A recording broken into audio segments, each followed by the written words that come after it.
theoretically, if they both become mortal when they're together, they really should just be together and live the rest of their life. But no, she wants her immortality more than she wants to live a regular life.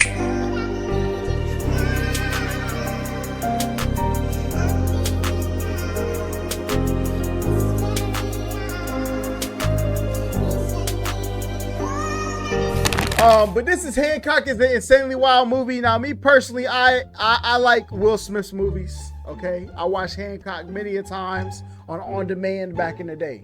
Okay, y'all remember on demand, not Netflix, not Hulu, on demand.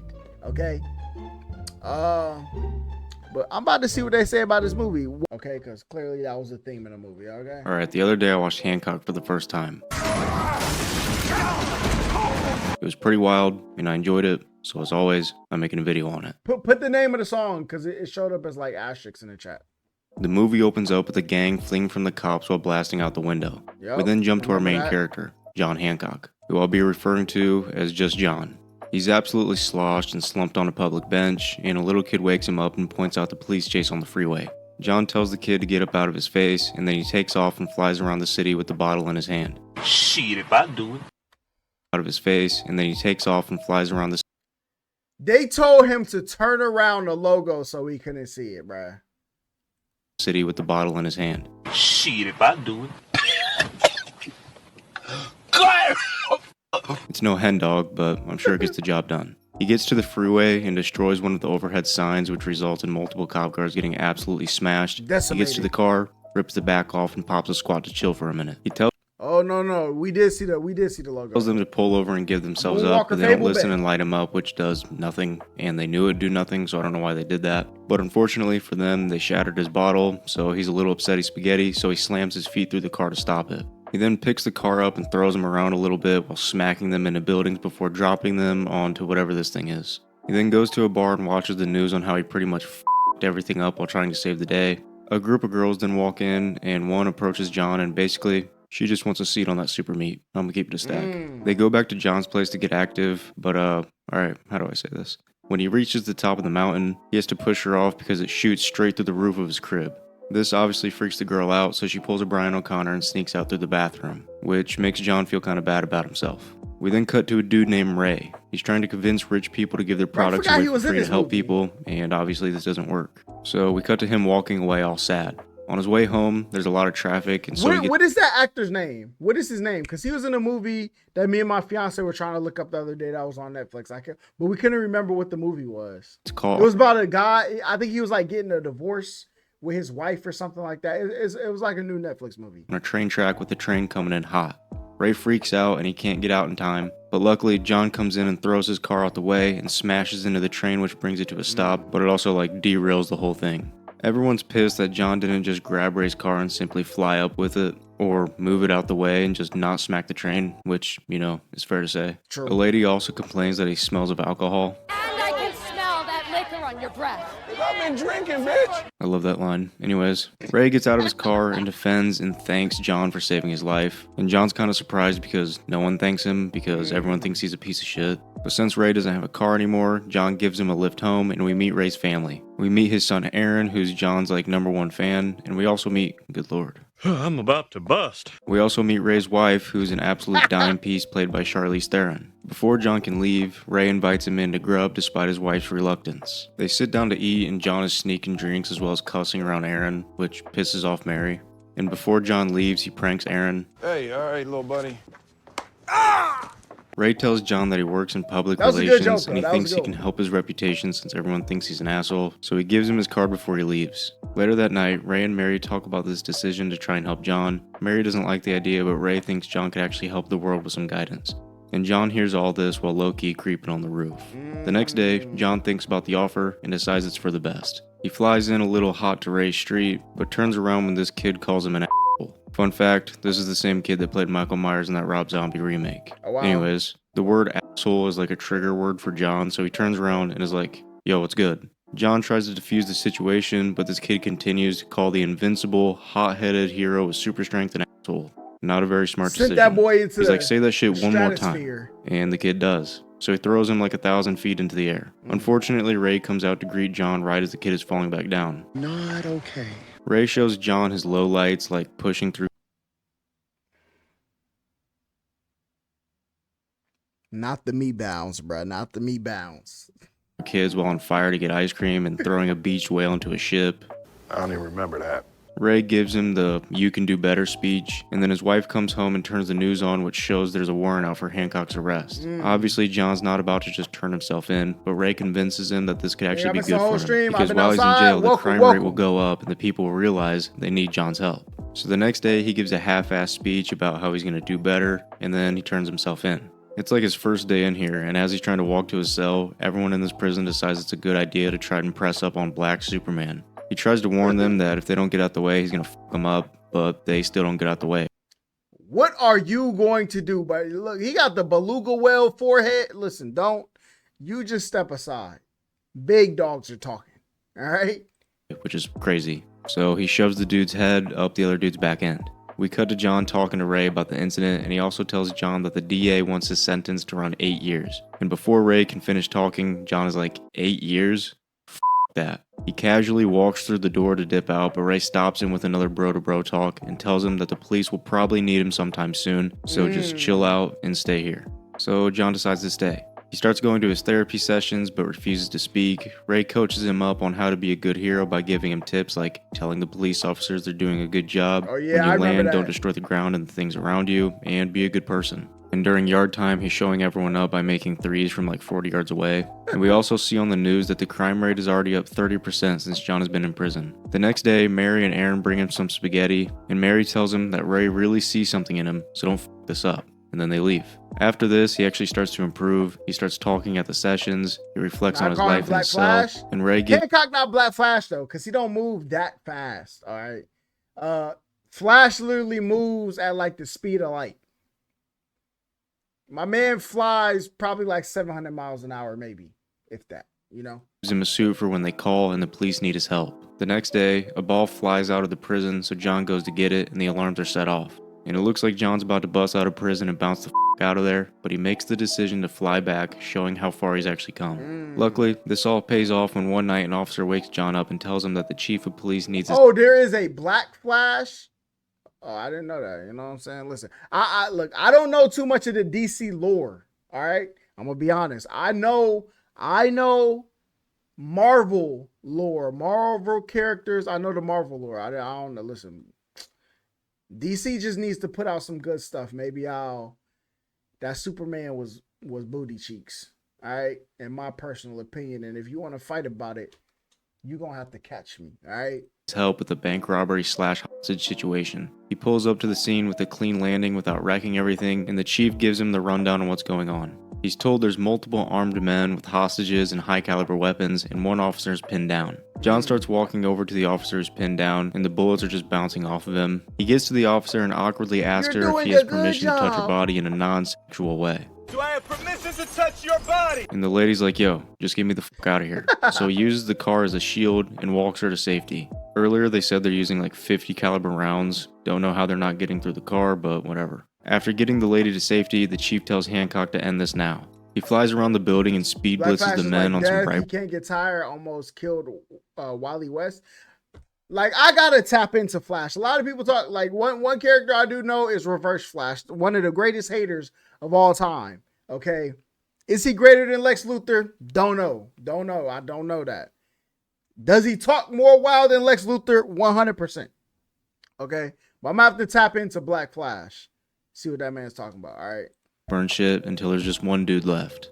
John confronts the man, but the man says if his finger comes off the trigger, the hostages will get packed up. He then tells John to break into the vault and grab the cash for him. But unfortunately, he also calls John an asshole. So he grabs the top of this lamp thing, sharpens it with his fingers, and takes the dude's hand and walks out after saving everyone. When he gets outside, everyone cheers for him, and you can see he gets a little teed up because no one's actually cheered for him before. He even has to slap on the shades to hide the tears before flying off. Later that night, Ray, Mary, and John all go out to a fancy restaurant to eat, and everyone cheers for John because he's a hero now. While they eat, we get a little lore on everyone. Ray tells John he was married before, but his wife passed while giving birth to Aaron, and then while at a grocery store, lo and behold, Mary was there, and they've been solid ever since. Then Ray's like, what about you? Aren't you from a different planet? Nah, man, I'm from Miami. Alright, John tells them that the last thing he remembers is waking up in a hospital. The doctors told him he had a fractured skull from trying to stop a robbery, but he doesn't remember anything before that because of amnesia from the head injury. And then his skull healed up instantly, and then boom, he was immortal. And he says this all happened like 80 years ago because he doesn't age. Pretty strange, but alright. What's also strange is Mary crying when he tells this story. He adds that he felt sad that no one was there for him, and Mary looks at him and says, I'm sorry. John's like, don't trip, you didn't do anything, but something's up with Mary. So we just don't know what yet. John carries Ray to his room so he can catch some Z's, and downstairs John and Mary cross paths. She notices a bruise on John's hand, which is odd considering he's invincible, but they kind of brush it off. And then they start to get suspiciously close and things aren't looking good. Boom. Mary cheats on her husband. You're a f***ing You're a Yo, my man tells one story about how you wasn't there for him 80 years ago. Okay? You have a child. All right? You got a husband. Regular life. Living it. My man got one dinner, one meatball Tuesday, and now his tongue is boxing with your uvula in the back of your throat. You're sick. While cheating, she throws John through a wall and into a car, revealing that she has powers too. This is where the movie low-key kind of goes downhill for me. She comes out and she's like, if you tell Ray about this, I'll pack you up. The next day, Ray comes down and sees the massive hole in the wall, but Mary's like, don't worry about that, John just sneezed last night. She then also pushes the idea of taking a vacation to the other side of the world, like that day, like right now. But this is interrupted when John pulls up, and Mary's like, oh, I was just telling Ray about how you sneezed the wall away. I don't think our house could take much more of your sneezing. And John's like, ah, right. Ray then gets a call, and so when hey, listen. If somebody gave y'all that proposition, they kissed you, you know what I'm saying, seduced you when you were vulnerable, okay? And it came time for them to come clean. Not only did you kiss me, you also are a superhero, buddy, all right? And you're the reason why I bumped my head mad long ago. If you're Handcock, are you gonna hold the cigar? I'm snitching, bro. I'm snitching. You ain't have to do all that. But hey, walks away, John. You could have went outside and flew, showed him like, hey, I'm one of you too. You threw him through a wall. Starts testing Mary's durability with a fork that just breaks on her skin, then a rolling pin that breaks on her head, and before he can clap her with a couple of pans. Listen. I know he practiced this role because he want to do this at home when he get the Jada Pinkett Smith. Boy, I already know. Will Smith, listen. I'm going to keep her name out my mouth from now on. Don't slap me, brother. Mary turns around and is like, all right, fine, we'll talk as long as you leave after. John's like, bet, my place, 4 o'clock, be there or be square. Mary pulls up to his place looking like a female version of Roderick Heffley, and John starts asking his questions. He asks her if they're the same, but she tells him no, she's stronger, but then follows up with saying they're the last two of their kind, so they are the same. He also wants to know what they are to each other, and she tells him that they're brother and sister. We're brother and sister. Which is a crazy thing to say when she was clearly trying to get hogged out by him like a day ago, but luckily, she's lying. And since she's lying, John tells her that he's gonna go tell Ray and flies off, and so Mary chases him. They crash land into a random street, and Mary starts going on this rant talking about, we're not doing this again, I've put up with you for 3,000 years and you always ruin it. And it's like, bro, you know he has no memory of any of this. Exactly. So yapping about all this when he has no memory of it is just not helping. John calls her crazy, and I guess that's her trigger word because she grabs a truck and smacks him with it. And while this is happening, Ray is again trying to pitch his make the world better thing, and again, it's not working. But they look outside and see a massive storm brewing. So I guess Mary has like storm powers on top of her other abilities. I don't know. She but might they be start stronger. scrapping, flying into shit, hitting each other, and eventually they tear up the building that Ray's in. And when they land on the ground, Ray sees them fighting and talking to each other. And when they look over, they see Ray. And Ray sees them, see him, see them. Ray goes home and is greeted by Mary and John. Mary tells Ray that she has powers, and she also drops the bomb that John was her husband a long time ago. They yap about this, but are we going to ignore the fact that she was cheating? Ex-husband or not, you got a new man. So locking lips with another dude while your man's sleeping upstairs. No, that's worse. You didn't lock lips with another man. You locked lips with your ex-husband. Boy, ain't no way, boy. You cooks. was crazy work. Anyways, they all split ways to try and cool off, and John pulls up to the liquor store. While checking out, the cashier gives John a sign that he's being robbed, so he breaks through the wall and throws the guy into next week. The other guy grabs the cashier, so John turns around and grabs a candy bar and beams it at his forehead but eats a bullet in the process. Luckily, he's invincible. Oh, damn, never mind. How the f did that happen? He gets rushed to a hospital and Mary visits him. She tells him that the longer they're close together, the more mortal they become. So I guess that explains why she was all spastic earlier, but like, why the f didn't she just say that? Alright, so hypothetically, if they both become mortal when they're together, they really should just be together and live the rest of their life. But no, she wants her immortality more than she wants to live a regular life. Alright? I think there's something deeper there. In the first place. Or, better idea, when John wanted to talk about her having powers, why wasn't she just like, yeah, no problem, I'll call you in 10. And so she could explain this to him from a distance so they're both safe. But, whatever. She tells him he needs to leave so he can get his powers back, even though she could just leave considering she's perfectly fine. Exactly. But again, we'll just ignore this. She also... No, we don't need to ignore it. Like I said, there's something else there. She might be crazy, okay? Also tells him that the reason he doesn't remember shit is because they were together, so they were mortal. And while they were mortal, he got jumped in an alleyway, so he lost all his memories. And so to keep them both safe, she just dipped out. And while this happens, Aaron and Ray arrive at the hospital, and the gang who robbed the bank earlier are here for revenge after breaking out of prison. They pull up to take out John, but Mary steps in the way and gets blasted. John still has his strength though, so he uses the bed to absolutely beam them. He grabs Mary and walks through a couple of walls to get her to safety, and then he finds one of the guys involved and throws him out the window. Two more show up, and so he throws a wheelchair at him. He then uses a vending machine to cover up Ray and Aaron, and then he goes on a rampage. This guy gets cooked.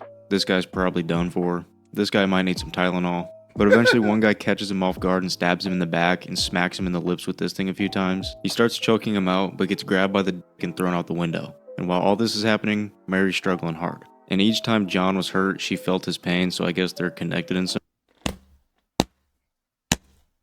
Alright, listen, maybe we need to look back at Will Smith's catalog, alright? Maybe we do, okay? Hitch is still a classic, alright? Hitch, Pursuit of Happiness is still a classic. Handcock,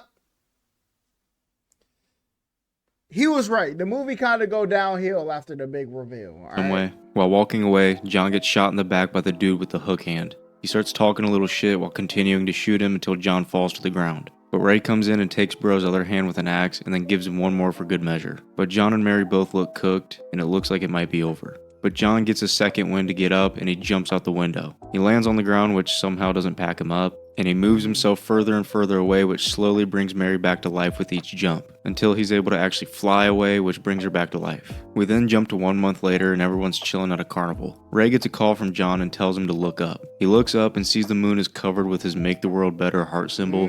Don't know how he got it up there, but who cares? It's a beautiful moment. Ray's happy with his family, and John's a solid hero now. Yeah, that was Handcock. Bro, Handcock was a good movie, I ain't gonna lie. I know I just tried to poop on it a little bit right there, but Handcock was a good movie. I want to dive deeper into the woman character of the movie though, okay? Maybe I'll bring that up on my next podcast. We got to cook that up. A menace. They really should just be together and die together. Leave that species none, because if you become immortal, that means you about to see your husband die. You gonna see your child die. You gonna find another man. He gonna die. You might as well just be with the person you're supposed to be with. All right. So when the metal hit his mug, he just sunk in place. 100K Holla, chillin' Bahamas. Come home to your crib and throw in your mama.